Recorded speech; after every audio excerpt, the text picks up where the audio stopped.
du numérique. Et donc, les sociétés africaines développeront leurs compétences dans le domaine du numérique et créeront énormément d'emplois, là où on pourra faire en sorte que l'idée des services associés à la connaissance sont des gisements d'emploi et de productivité au même titre qu'une meilleure administration ou une meilleure économie de production.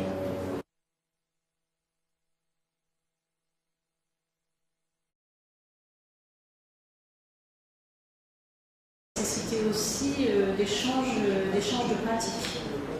Donc, comment le réseau pourrait-il effectivement être un appui, un support intéressant et pertinent pour échanger ces pratiques. Dans ces échanges, moi j'entends effectivement aussi de la mutualisation, de la capitalisation et du transfert. Il me semble que c'est à peu près ce qui a été évoqué dans chacune des thématiques à des degrés différents.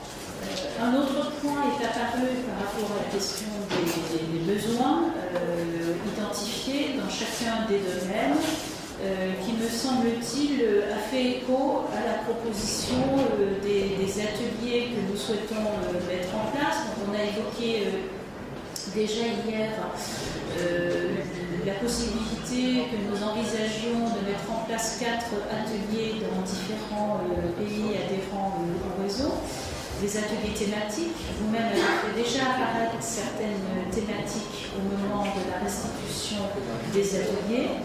Et ces ateliers thématiques, dont vous semblez confortés qu'ils doivent avoir une composante formation, doivent aussi avoir une composante de réflexion par rapport au terrain, de réflexion par rapport aux expertises existantes et vraisemblablement aussi de repérage des connexions possibles avec les acteurs qui sont présents, impliqués, concernés dans l'environnement de notre projet. Vous avez évoqué les conférences numériques, donc les séminaires numériques que nous allons effectivement mettre en place, qui, au fil du temps, nous avons prévu une conférence mensuelle, globalement, en démarrant au mois de décembre.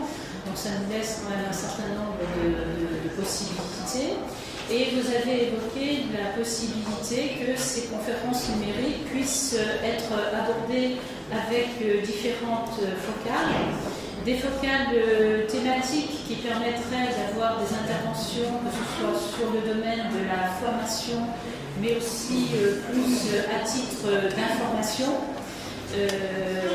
voire d'études de cas, voire de mutualisation ou de présentation d'expertise ou d'expérience.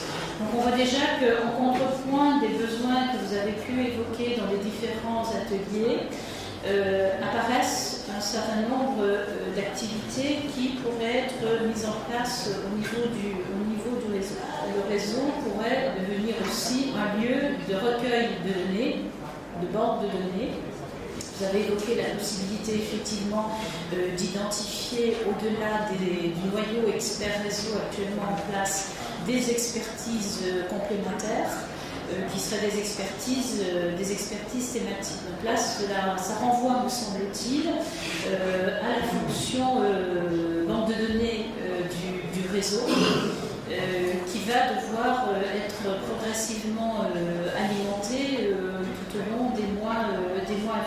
La question se pose ici, quelle sera la légitimité du réseau pour se prévaloir effectivement à l'aune de nos travaux de réflexion et de production, d'un dialogue avec les États, d'un accompagnement des États, voire, comme je l'évoquais hier, d'un éventuel appui à la décision en matière de politique publique s'agissant de l'enseignement supérieur et de la recherche, puisqu'on touche là à la question de la certification. Puisque nous avons souhaité travailler sur les niveaux compétences professionnelles supérieures au niveau Bac+2, Bac+3, donc je dirais, pour faire court, au niveau des licences professionnelles, des L3, sachant que nous avons aussi à travailler au niveau des